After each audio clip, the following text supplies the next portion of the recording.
Indian Prime Minister Narendra Modi will begin his two-day visit to France later today. This will be the Indian Prime Minister's sixth visit to France. Prime Minister Narendra Modi departed from India a few hours ago and will reach Paris by midday local time.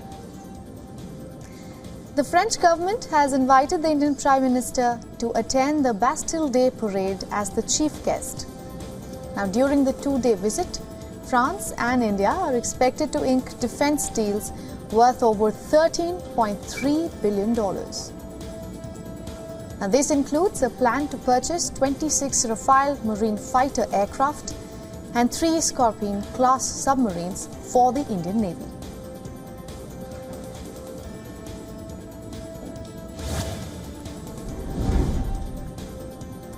It's a crucial day in Thailand's politics. The parliament is set to hold a vote which will determine the country's next prime minister.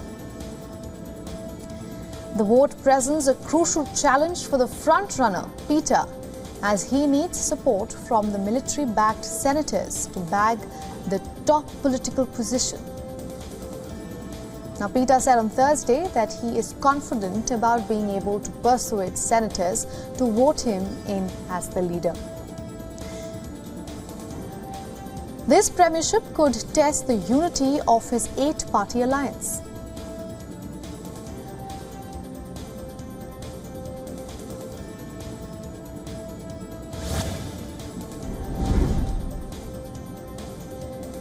The name of the BBC presenter who is in the center of the sexual harassment controversy over paying for sexually explicit images has been revealed.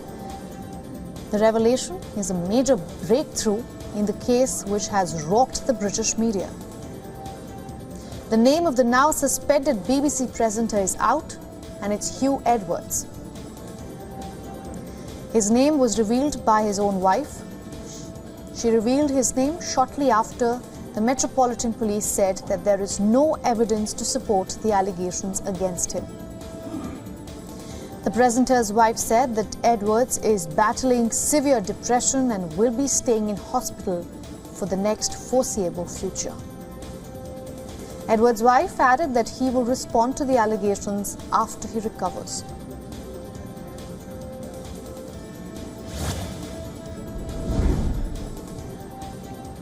Russian Foreign Minister Sergei Lavrov said on Thursday that Russia will regard Western F-16 fighter jets sent to Ukraine as a nuclear threat.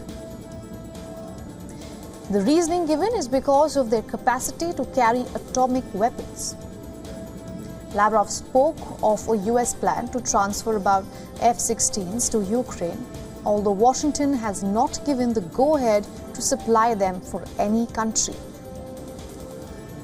Modern warplanes have been at the forefront of Kiev's demands for military aid from its Western allies. Now, this comes as it's trying to fight back against Russia's offensive with its own counteroffensive.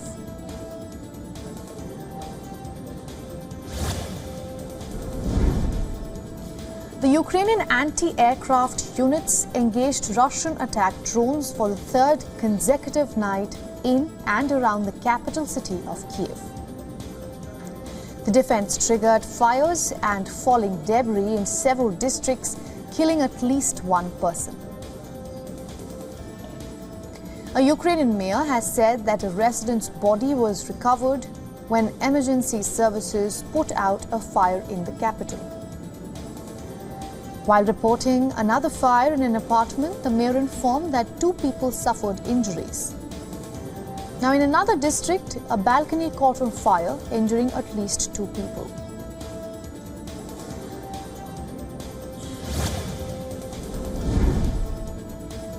China has invited Russian President Vladimir Putin for a visit in October, as per Russian news agency TASS. President Xi Jinping is expecting Putin to attend the Belt and Road Forum. Putin has attended both of the earlier editions of the Belt and Road Summit in 2017 and 2019. Russian spokesperson has said that the 2023 China visit is on the agenda but the exact date is yet to be decided. He also said that talks between Moscow and Beijing are going on at various levels.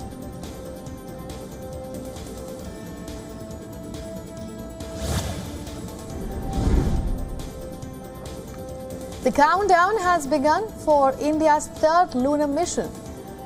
All eyes and hopes are on the impending launch of Chandrayaan-3 as billions wait with bated breath.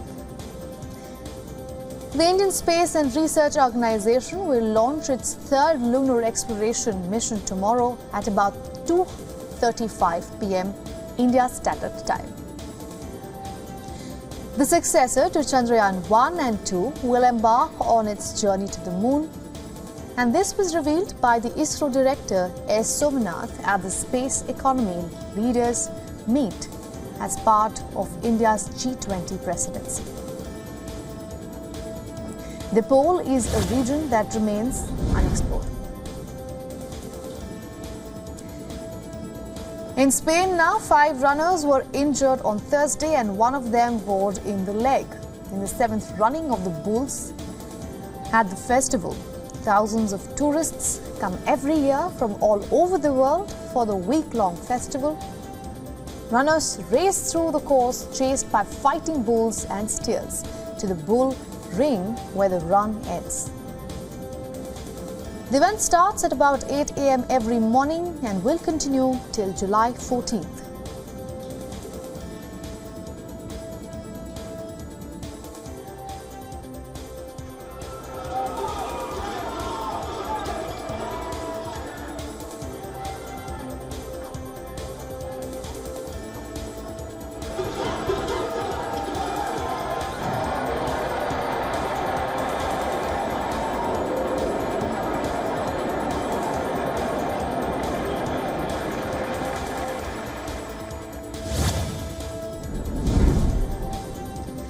US President Joe Biden arrived in Finland for a summit with Nordic leaders on the heels of this week's NATO summit.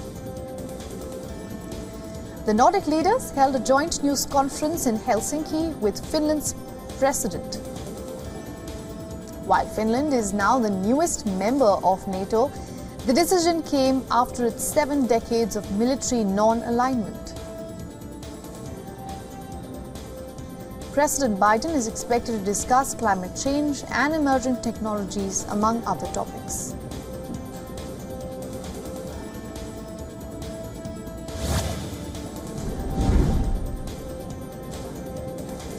As much as the ongoing Russia-Ukraine war has been about the battlefield gains, it has also been about antics and rhetorics. In this battle of claims and counterclaims, Russian side has now decided to show its gains to the world. Moscow plans to display NATO equipment that it has destroyed over the course of more than 500 days of war. As per Russia's parliamentary speaker, the burned equipment will be placed next to the embassies of the countries that supplied them. At the NATO summit of 2023, the member countries unveiled security assurances for Ukraine.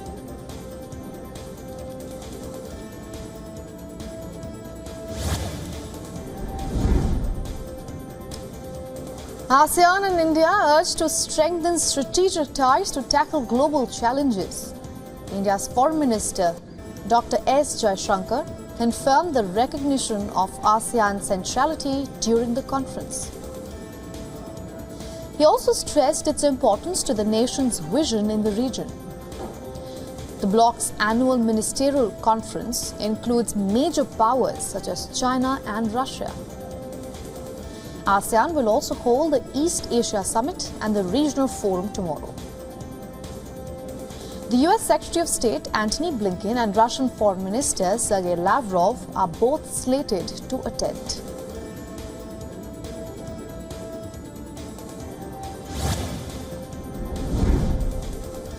North Korea tested its latest Hwasong-18 intercontinental ballistic missile. A According to the North Korean state media, this weapon is the core of country's nuclear strike force and a warning to the United States. The launch, reported by South Korea and Japan, has been condemned by the United States and leaders in Seoul and Tokyo. As per the Korean Central News Agency, Hwasong 18's 74-minute flight time was the longest ever for a North Korean missile test. Now, North Korea has said that the missile flew to a distance of over 3,728 miles.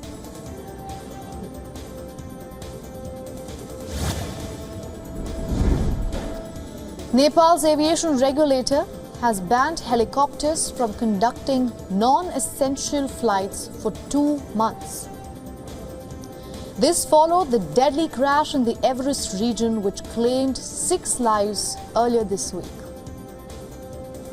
As per a tweet by Nepal's Civil Aviation Office, flights like mountain flights, external load operations, and the ones used for showering of flowers will be restricted till September. The Himalayan nation is home to 8 of the world's 14 tallest mountain peaks, with a history of air crashes. Nepal's worst air crash in 30 years killed 71 people just this January. The flight went down near the tourist city of Pokhara.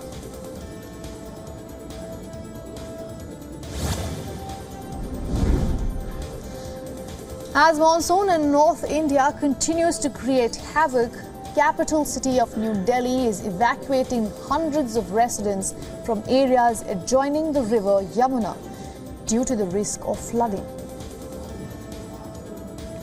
The river is now flowing well above the danger mark. Yamuna's water level was at about 208 meters at 8 a.m.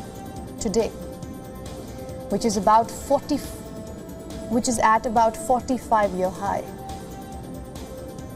The death toll due to rain havoc across northern India now nears the 70 mark.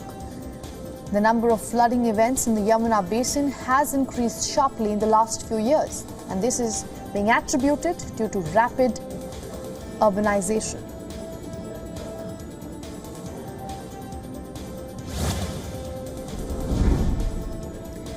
The effects of climate change is now quite profound on the world's oceans. A finding says that the Earth's oceans are actually changing color. The deep blue sea is becoming steadily greener. The regions in low latitudes near the equator are the most affected. Changes in the plankton population is being referred to as the reason behind the sea getting greener. Scientists say that these changes are not major or a threat to the ecosystem, but they are, however, evidence enough that human activity is likely affecting large parts of the global biosphere.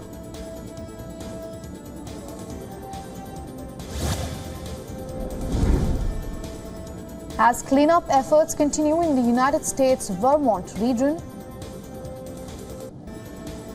the country faced heavy rainfall and flash floods.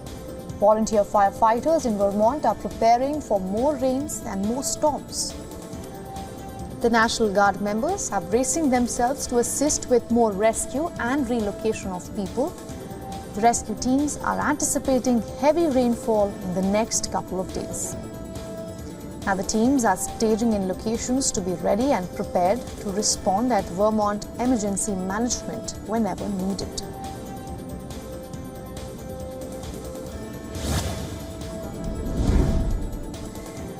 In a groundbreaking archaeological finding in Peru, a team of experts have unearthed an entrance to an ancient temple belonging to the pre-Incan culture. Now, according to officials, Incan was home to different cultures through the ages. It held a high cultural and religious stature. The experts have dated the galleries of the temple to the years between 1300 and 550 BC.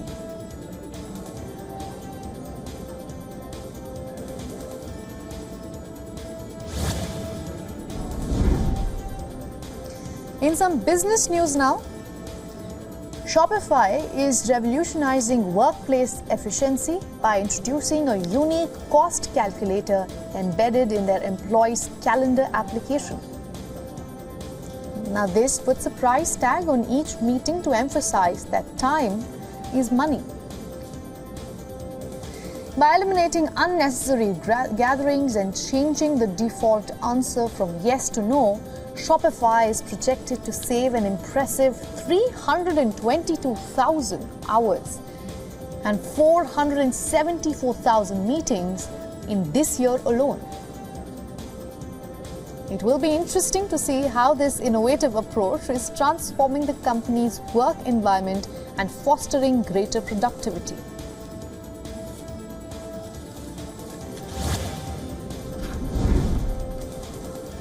In response to the recent banking crisis, a new industry survey reveals that large companies are taking proactive measures to mitigate risks. According to the 2023 Miltech FX survey, 88% of companies are seeking to increase their number of foreign exchange counterparties. Now, this move aims to diversify their risk exposure and ensure continued trading capabilities in the face of potential bank failures. Companies are delving into financial disclosures to assess banks' securities portfolios, potential losses, exposure to commercial real estate lending, credit default swaps, and also interest rate risk.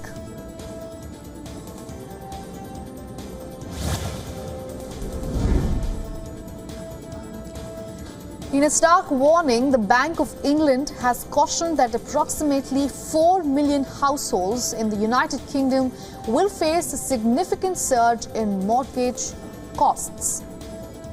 This will result in an average borrower paying nearly £3,500 more annually. With the quickest series of rate rises in 3 decades, homeowners are set to experience a financial squeeze amid the tightest living standards in generations. Landlords, considering selling their properties due to higher mortgage costs, also face severe risks as the issue gains political significance ahead of the next election. The government seeks ways to alleviate the impact on consumers.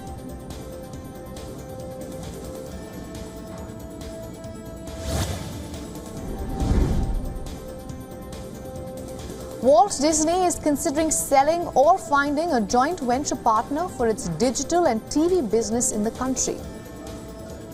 Facing mounting pressure from Reliance Industries' streaming platform JioCinema, Disney's popular streaming service Disney Plus Hotstar has seen a significant drop in subscribers after losing digital rights to the Indian Premier League cricket tournament. With Viacom 18, a broadcast venture of Reliance, striking exclusive content details with Warner Bros., Disney's market dominance is at stake. And as discussions are in their early stages, finding a buyer for Disney's India business, valued at $15 to $16 billion, might actually prove challenging. Now, this potential shakeup comes amid cost-cutting efforts by Disney and macroeconomics headwinds impacting the industry.